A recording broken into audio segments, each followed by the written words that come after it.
última clase. Vamos a continuar con la simulación de la antena logoperiódica en 4NEC2. Para esto voy a utilizar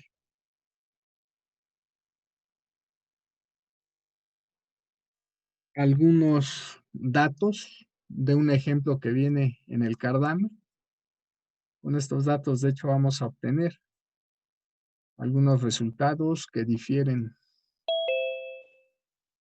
de los que vienen en ese ejemplo. Bueno, para esto vamos a considerar lo siguiente. De una vez, por favor, impriman esta pantalla. ¿Sí? Impriman esta figura. Impriman pantalla. Y guarden la imagen. Aquí se encuentra prácticamente todo lo que se requiere para realizar el diseño de una antena logoperiódica, considerando cuál es la frecuencia más baja y la frecuencia más alta a la cual debe de operar. Bueno, entonces les recuerdo que cuando se tiene una antena logoperiódica, pues simplemente se elige aquí un arreglo de n mayúscula dipolos. Estos dipolos van a tener cierta longitud. L sub n representaría la longitud del enésimo dipolo. R sub n representaría la posición del enésimo dipolo sobre el eje del arreglo. S mayúscula sub n representaría la longitud que debe de recortarse el enésimo dipolo. Y A sub n representa el radio de sección transversal del enésimo dipolo. De acuerdo a lo que ustedes leyeron, estos dipolos pues van a cumplir ciertas ecuaciones. De entrada, los valores, también aquí hay una distancia D sub n. D sub n representa la distancia que hay entre el n más unésimo dipolo y el enésimo dipolo. Bueno, todas esas cantidades deben de cumplir, de hecho, con esta relación. ¿Sí?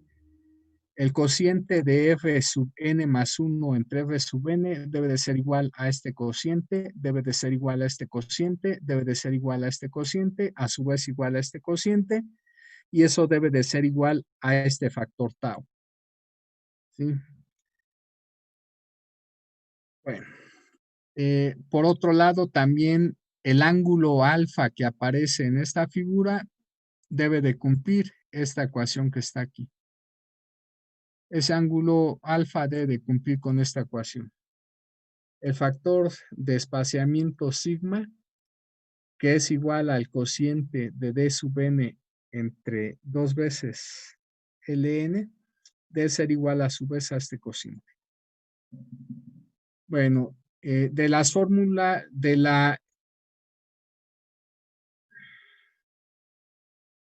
las fórmulas que relacionan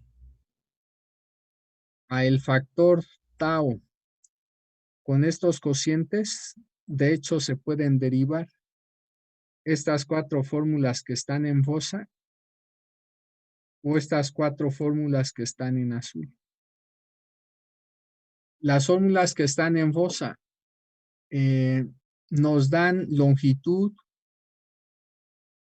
posición, radio de sección transversal y longitud de recorte que se debe de hacer en el késimo dipolo. Todo esto en función de los respectivos parámetros del n mayúscula ésimo dipolo. Las fórmulas que están en azul también nos dan nos dan longitudes, posiciones, radios de sección transversal y longitudes de recorte del késimo dipolo en términos de los respectivos parámetros del unésimo dipolo, ¿sí? Hay que tomar en cuenta que el N mayúscula ésimo dipolo es de hecho el dipolo de menor longitud y el unésimo dipolo es de hecho el dipolo de mayor longitud, ¿sí?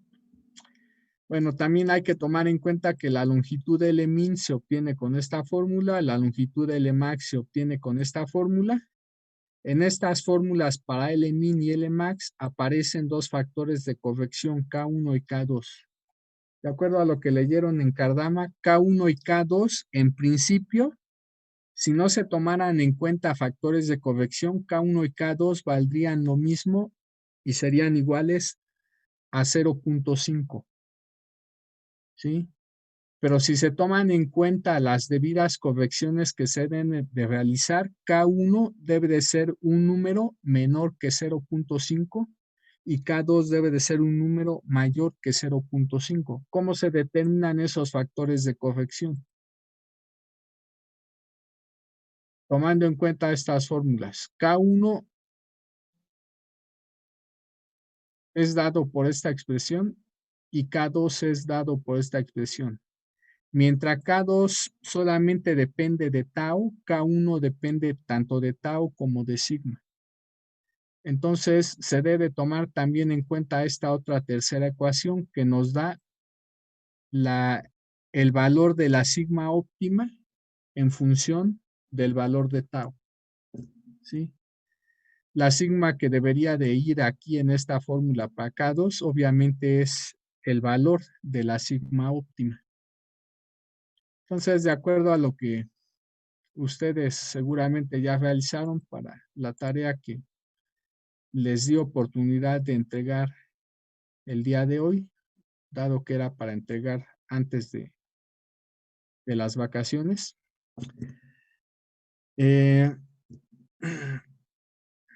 Lo primero que deben de hacer una vez que se tiene un cierto valor de tau, que se determina a partir de la directividad que debe de tener el arreglo de antenas, y con este valor de tau también se puede obtener un valor aproximado para la sigma óptima, o bien tanto el valor de tau como el valor de sigma se pueden determinar por esta gráfica que les envié.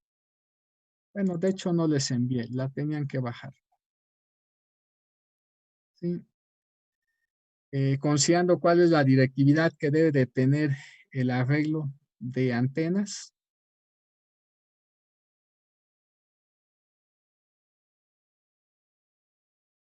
pues se determina aquí el valor de la sigma óptima y el valor de tau. Únicamente basta determinar el valor de tau,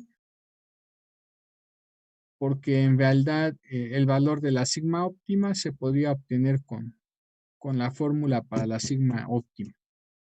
Bueno, al final pueden hacerlo de cualquiera de las dos maneras. Pueden determinar con esta figura el valor de la sigma óptima y el valor de tau, o únicamente el valor de tau, porque el valor de la sigma óptima se determinaría con la fórmula que tenemos aquí. Bueno,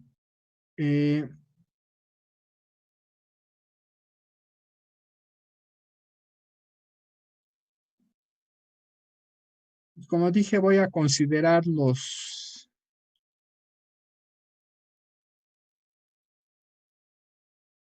algunos datos del ejemplo de la antena logoperiódica que viene en el Kardama, y esos datos son los siguientes. Como ya imprimieron pantalla, ya tienen disponibles estas fórmulas que aparecen en esta figura. Por lo tanto, me voy a pasar a la siguiente. Como dije, del Kardama voy a tomar algunos datos y esos datos son los siguientes.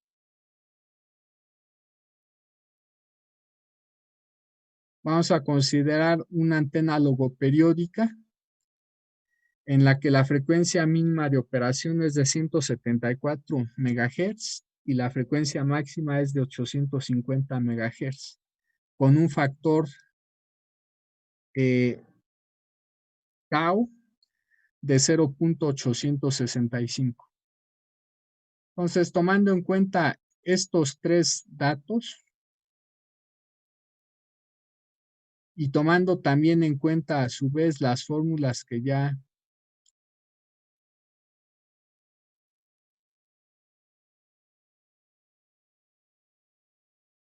les mostré en la figura anterior, quiero que por favor verifiquen, usando esas fórmulas, quiero que verifiquen los siguientes datos. Quiero que verifiquen que el valor de la sigma óptima usando la fórmula es de aproximadamente lo que está ahí, 0.159195. Les recomiendo que también impriman pantalla, ¿sí? Entonces, con esos tres datos de Fmin, Fmax y tau, y usando las fórmulas previamente mostradas, verifiquen por favor que la sigma óptima tiene este valor aproximado ¿a cuántas cifras después de punto decimal? A 6. Verifiquen también que el valor de K1 aproximado a 6 cifras después del punto decimal les da esto. Verifiquen que K2 les da esto, que el ángulo alfa en radianes también usando 6 cifras después del punto decimal les da lo que está aquí, que Lmin les da lo que está aquí. Ahí está aproximado a 7 cifras o a 8.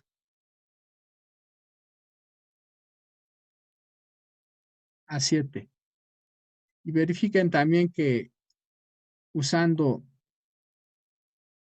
7 cifras o 6 después del punto decimal, Lmax les da lo que está aquí. También usando la fórmula para n, me voy a regresar a la figura anterior.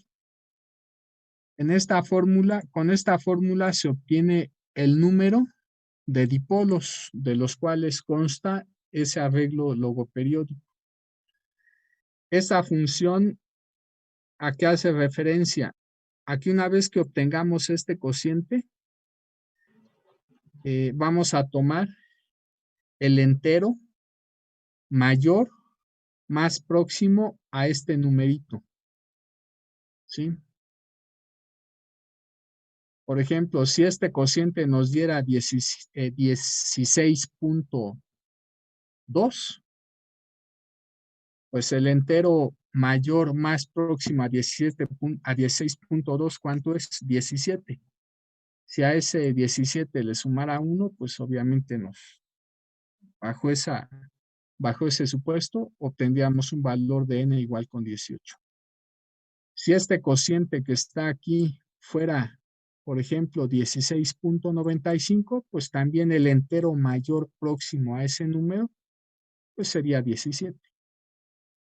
Si este cociente fuera 17.1, pues también el entero mayor próximo a 17.1 es 17. Bueno, entonces, tomando en cuenta, como mencioné, estos datos, verifiquen por favor que se obtiene un valor de sigma, K1, K2, alfa, Lmin y Lmax, dados por lo que aparece aquí. Y también verifiquen que con esos valores de Lmin y Lmax, usando la fórmula para n, se obtiene un valor de 18. ¿Sí? Entonces, hay que hacerlo. Les voy a dar 10 minutos. 10 minutos para que verifiquen cada uno de estos resultados. Entonces, en 10 minutos nos volvemos a conectar, por favor. ¿Sí? Si se llega a terminar la sesión antes, en 10 minutos,